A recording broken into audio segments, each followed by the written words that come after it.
Hello students, welcome to my channel literature ज्ञान। आज का हमारा मुख्य विषय है ध्वनि विज्ञान। ध्वनि भाषा की न्यूनतम इकाई है। भाषा का मुख्य अभिप्राय ध्वन्यात्मक भाषा है, इसलिए भाषा विज्ञान का आरंभ ध्वनि से होता है। ध्वनि से ही भाषा का अस्तित्व है। यदि ध्वनि ना हो तो भाषा संभव नहीं है। जीवन में भाषा का सर्वोपरि महत्व है। भाषा के बिना जीवन व्यतीत करना अत्यधिक कठिन है। क्योंकि भाषा का आरंभ ही ध्वनि से होता है, इसलिए जीवन में ध्वनि का विशेष स्थान है। तात्पर्य यह है कि ध्वनि के बिना अर्थात भाषा के बिना जीवन निस्सार है। जब तक ध्वनि है तब तक भाषा है। ध्वनि बराबर है जीवन के। ध्वनि जब तक है तब तक जीवन है। ध्वनि की उत्पत्ति। ध्वनि की उत्पत्ति के संबंध में 3 क्रियाओं पर विचार किया जा सकता है: उत्पादन, संवहन और ग्रहण। ध्वनि निश्वसन से होती है, यानी निश्वास से उत्पन्न होती है। ऑक्सीजन से ध्वनि की उत्पत्ति नहीं होती। कार्बन डाइऑक्साइड से ध्वनि की उत्पत्ति होती है। निश्वास की वायु मुख्यतः बहुतायत में मुख्य विवर से निस्सृत अर्थात निकलना हो। जब तक ग्रहण क्रिया नहीं होगी तब तक ध्वनि का महत्व नहीं है। ध्वनि की उत्पत्ति के संदर्भ में 3 क्रियाओं पर विचार इस प्रकार किया जा सकता है: उत्पादन, संवहन, ग्रहण।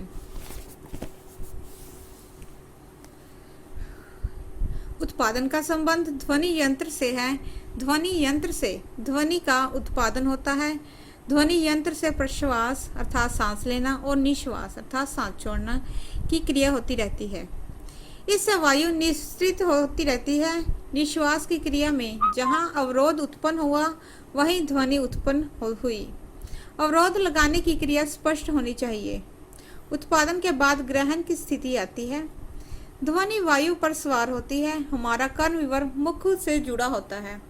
कर्ण विवर में जो ध्वनि प्रवेश होती है वह वायु मिश्रित होती है। उत्पादन और ग्रहण का संबंध अध्ययन शरीर विज्ञान से है।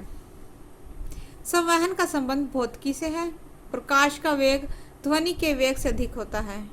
वायु में वेग होता है। संवहन का अर्थ है अच्छी तरह होना। वायु में अनंत तरंगे हैं। वायु में कंपन की प्रक्रिया ही तरंग है। ध्वनि इस कंपन पर सवार होती है और कर्ण विवर में प्रवेश करती है।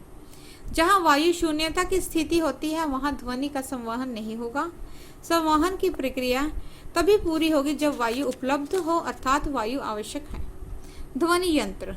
ध्वनि यंत्र का सीधा अर्थ है ध्वनि उत्पन्न करने वाले यंत्र अर्थात इंद्रियां, जिनसे निश्वास की वायु अवरुद्ध होकर ध्वनि उत्पन्न करे। विधाता ने अलग से ध्वनि उत्पन्न करने वाले इंद्रियों की रचना नहीं की।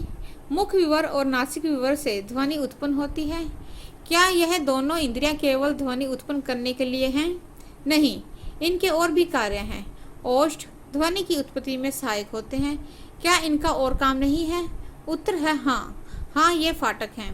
कान ही एक ऐसा इंद्रिय है जो केवल सुनने के लिए है। इस प्रकार स्पष्ट होता है कि ध्वनि यंत्र अलग से नहीं है। मुख भोजन ग्रहण करने के लिए है और ध्वनि उत्पन्न करने के लिए भी। नासिक विवर गंध बताने और श्वसन क्रिया के लिए है। साथ में ध्वनि की उत्पत्ति में भी सहायक है। धन्यवाद।